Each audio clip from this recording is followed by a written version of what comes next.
Okay, Captain Vlogs update for today kayo guys ha. Ito ayon dito sa ating mga nasagap na balita guys. Ang sinasabi kasi dito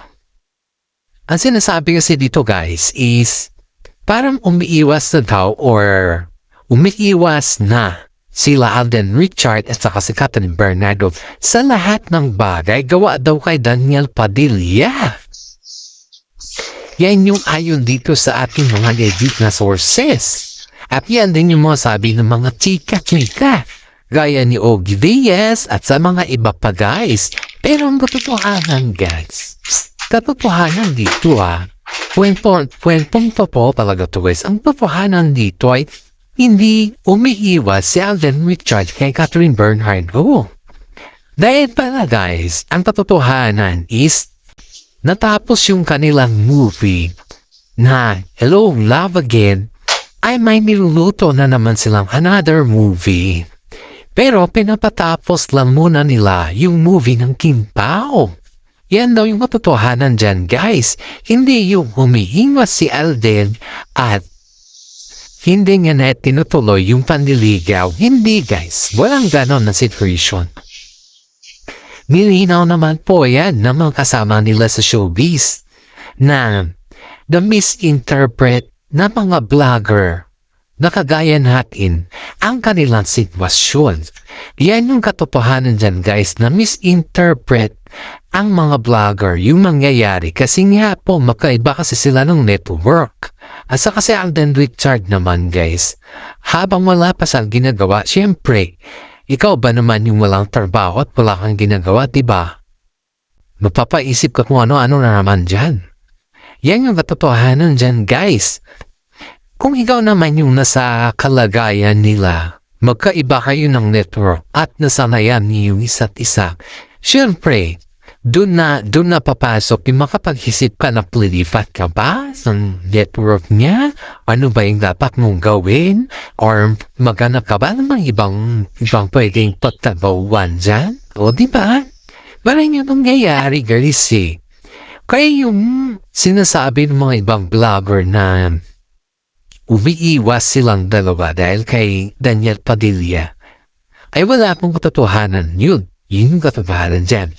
Ay yung mga nagtatanong sa akin dyan ng mga fans na mga Captain ay talagang sinasabi ko na walang katotohanan yung pinagkakalat nila. Kasi nga po, ang basis lang nila dito,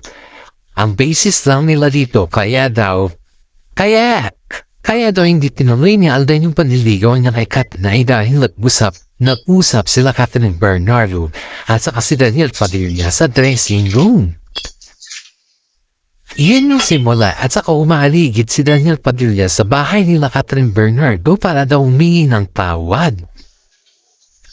Yan yung sinasabi nila na katsika-tsikahan na hindi naman pumapasok sa mga tinga ng mga Captain.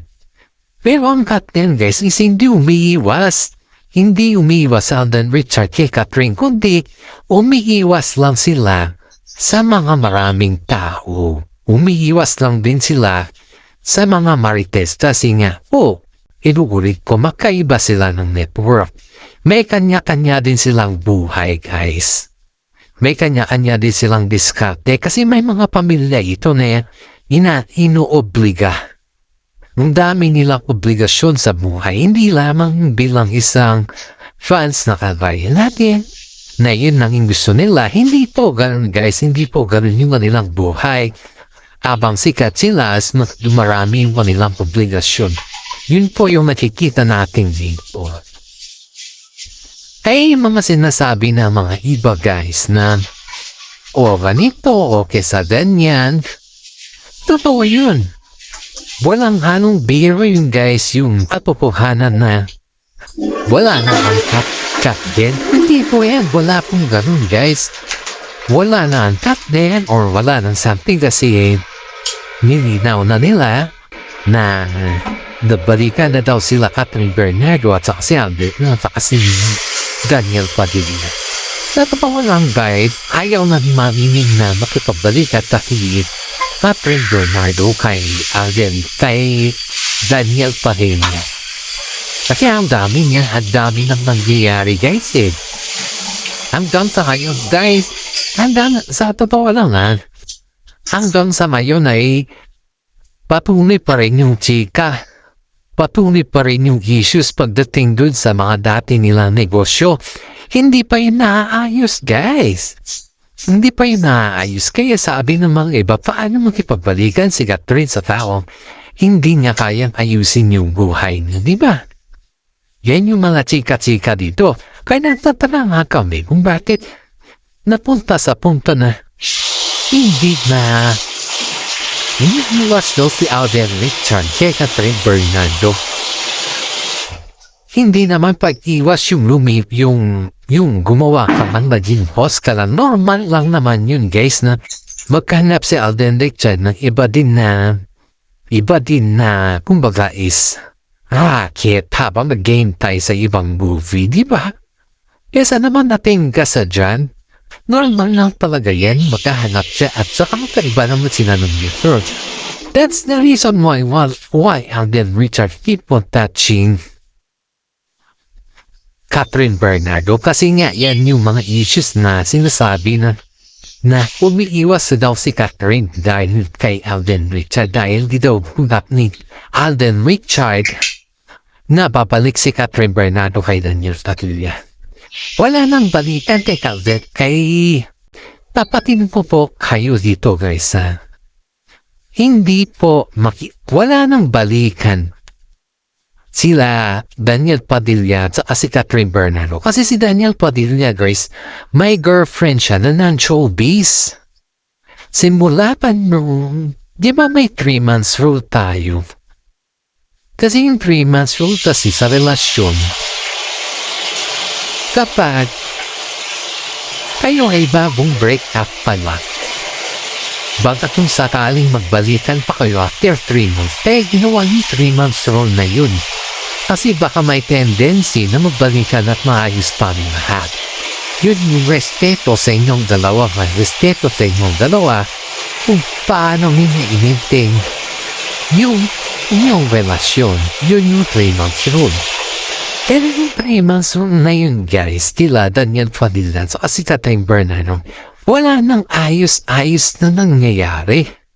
Dahil talagang tinuldukan na ni Catherine si Daniel Padilla. Sabi nga daw ni Catherine dito na hanggat maaari, ayaw niya nang marinig yung pangalan na DJ sa kanya. Yun dito sa ating mga legit na sources list. Kaya tayo with so tayo mapanro o wag tayong manloko ng kapwa natin. The same panloko kasi tingnan mo na lang yun nangyari dito. Inaasahan mo na gawin nilang lahat or something which is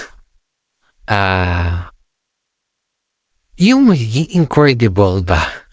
Pero ano nangyari? Asan na lang ang kulang, diba? Lahat yung mga sinasabi na pasal na lang ang kulang. Anong nangyari? Bakit walang pasal na nangyayari, diba? Kasi yun yung tinatawag natin na hindi pa sila hindi pa sila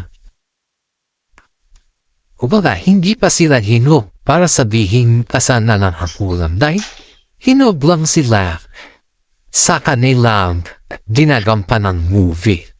Pero yung katotohanan dyan guys, kapag obligasyon ng nagtanong sa'yo, obligasyon ng naghahanap sa'yo, ibig sabihin hindi pa sila tama or hindi pa talaga sila hinog pagdating sa obligasyon na mag-asawa. Wala pa naman talagang kumbaga hindi pa sila ready kaya naghiwalay sila. Yun yung katotohanan dito kay sila Kat din at saka si Daniel Padilla at saka si Catherine Bernardo guys. Pero dito sa Kat din, nasa tamang edad na sila at saka si Alden naman hindi naman to mama's boy or daddy's boy. May sariling decision to si Alden. Kasi siya naman talaga yung driver sa kanyang buhay. Kagaya ni Daniel Padilla na kahit anong mangyari, nandiyan pa rin yung nanay niya na sumusuporta sa kanyang manggalawan. Pero si Alden na to ay wala guys, malayo, malabo. Kaya maraming mga netizen ang nagsasabi na hindi tama na husgahan nila si Alden Richard na lumalayo kay Catherine Bernardo dahil kay Daniel Padilla. At saka, mismong si Mami Min pa nagsasabi na kumbaga is pili lang daw yung welcome sa kanyang bahay. Ewan natin kung welcome pa rin ba si Daniel Padilla sa kanila. Hindi natin alam kung welcome po or hindi na. Kasi sa pamilya kasi ni Catherine Bernardo, talagang tinodo nila yung pagmamahal nila kay Daniel Padilla noon eh. Ang alam pa nila, si Daniel Padilla na yung root to forever ni Catherine. Si Daniel na yung lahat-lahat. Yun pala, kaya lang pala ganun yung taktika or parang kumbaga is kaya lang pala plugin naalagaan ni Daniel Padilla si Catherine sa publiko dahil may utang pala ang pamilya ni Daniel kay Catherine. Yun pala yung katotohanan dyan guys, may utang pala yung pamilya ni Daniel kay Catherine. Kaya nga nabibigla yung mga pamilya ni Daniel kung bakit nagkaroon ng utang si Daniel kay Catherine samantala ang dami niyang mga ginawang movie. Ang dami.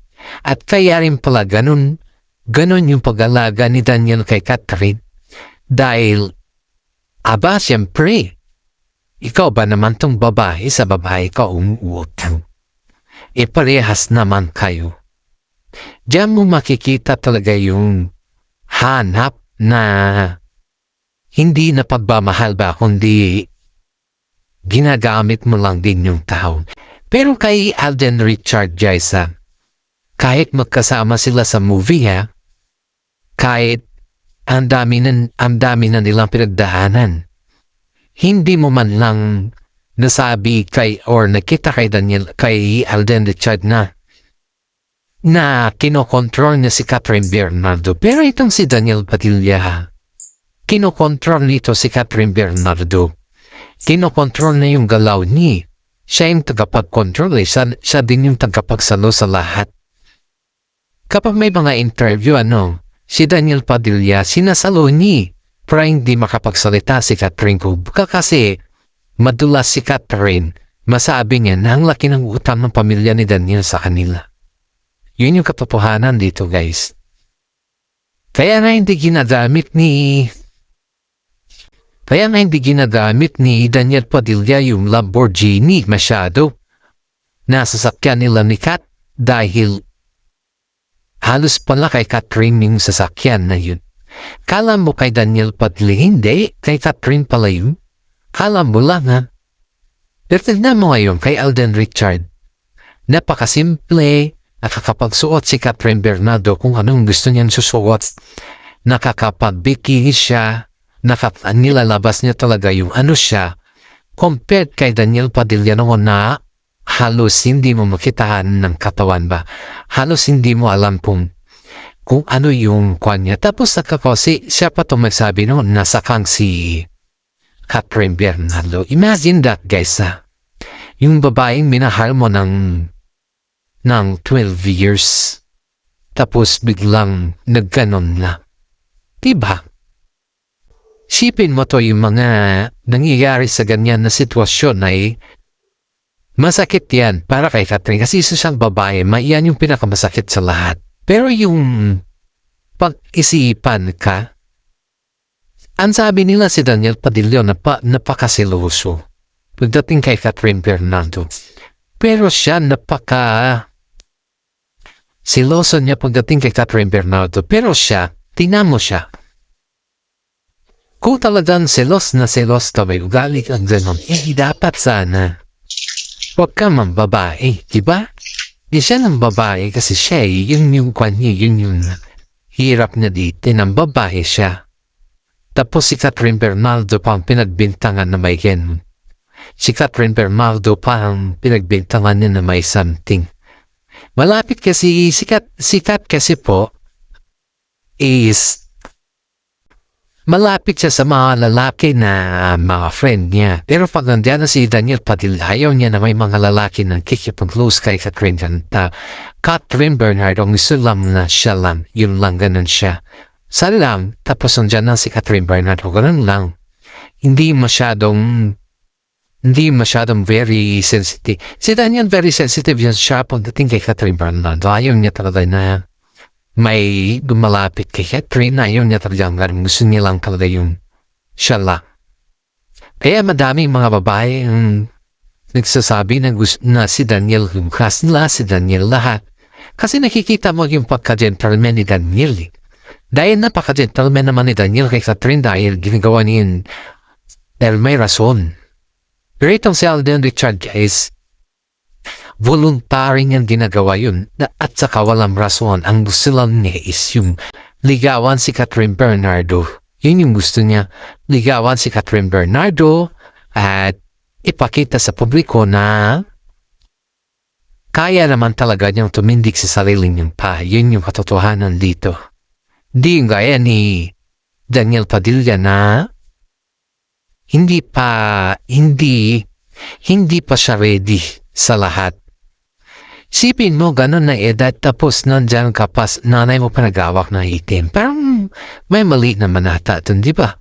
Itong si Alden Richard, walang ganon. Siya mismo kusa, umawak ng sarili niyang pera. At alam niya kung paano niya hawakan yung pera. Yan yung pinakamasarap dito, yung alam niya kung paano siya umawak ng pera. Hindi kagaya ng mga iba na pinapakita mo dito na parang ikaw lang. Diba? Kaya may time guys na nag-outing itong dalawang to, si Catherine Bernardo at saka si Alden Richard. Pero hindi to sinasa publiko. Ayaw kasi nila na nagkakaroon ng mga issues sa publiko.